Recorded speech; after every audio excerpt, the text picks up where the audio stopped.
बेकायदेशीर कृत्य केले त्याच्यावर कारवाई काय केली ते सांगा आणि मग मोजणीला या ना. तरी पण आम्ही प्रशासनाला सहकार्य केलं, रात्री मोजू दिलं. आता परत कशासाठी आलेत मोजायला? आमच्या मंदिराची जमीन मोजण्याचा अधिकार शासनाला पण नाही. हजारो वर्षाचं हे देवस्थान आहे. त्यावेळी इंग्रजांचं पण काय रेकॉर्ड नव्हतं. हजारो वर्षापासून हे खेलोबाचं मंदिर आहे. 4 राज्यातल्या धनगर समाजाचं हे आराध्य दैवत आहे.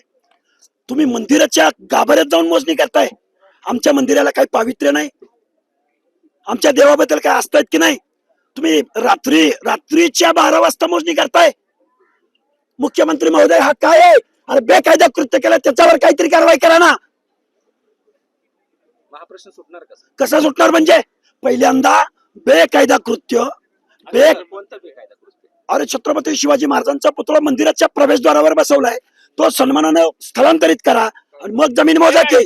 आणि जमीन मोजायला रात्री 12 वाजता येणाऱ्यांनी हे ठरवायला पाहिजे होतं. पुतळा बसायच्या अगोदर जमीन मोजली तुम्ही? कुठे गेला होता? पुतळा बसल्यावर जमीन मोजून आमच्या मंदिरावर येतं काय? आमची अस्मिता आहे. शिवाजी महाराजांना आम्ही मानतो. छत्रपती शिवाजी महाराज आमचे हृदयस्थान आहेत, दैवत आहेत. आम्हाला वेदना होत आहेत हे आंदोलन करताना. हजारो वर्षाची परंपरा आहे आमच्या दैवताची, खेळोबाची. इथं परांडे बाबा आमचे बसलेले आहेत. पट्टण कडोलीची यात्रा जगभर प्रसिद्ध आहे. देव रस्त्यावर बसलाय, 2-3 दिवसापासून उपोषण करतायत. प्रशासनानं बेकायदा कृत्याला काय केलं प्रशासनानं? आणि आमचा देवळ मोजायला चाललेत. आजोबा अरे मंदिर हजारो वर्षापूर्वीचं मंदिर आहे. या गावाचं नावच अंजनगाव खेलोबा आहे. ज्या देवाच्या नावावरनं गावाची ओळख आहे, त्या देवाची मोजणी करायचा अधिकार कुणालाही नाही. अजिबात होणार नाही. जीव गेला तरी चालेल. अरे आमच्या दैवताला काही किंमत आहे का नाही? करा ना मोजण्या मोठ्या मोठ्या दैवतांच्या. करू शकता तुम्ही?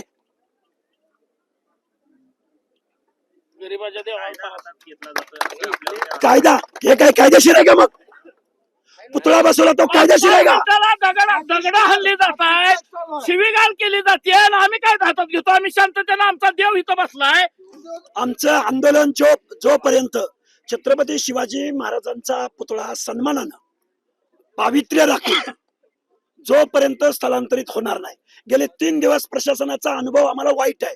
कुठलाही मंत्री, मुख्यमंत्री, गृह विभाग ज्या पद्धतीनं भूमिका घ्यायला हवी होती ती घेतलेली नाही. अंजनगाव तालुका माढा जिल्हा सोलापूर येथे सर्व शिवभक्तांनी छत्रपती शिवाजी महाराजांचा पुतळा बसवला होता.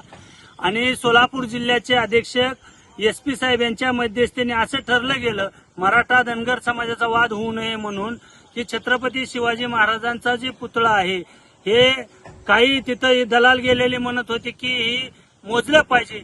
आणि छत्रपती शिवाजी महाराजांचा पुतळा त्या गटामध्ये पण येत नाही किंवा खलोबा मंदिराच्या देवस्थानाच्या जमिनीच्या हद्दीमध्ये पण येत नाही. आणि तिथं शासकीय लोक मोजण्यासाठी गेले असता हा दलाल लक्ष्मण हाक्या, सुपारीबाज टकला या अधिकाऱ्यांना धक्काबुक्की केली. आणि या कुणाच्या सांगण्यानं केली?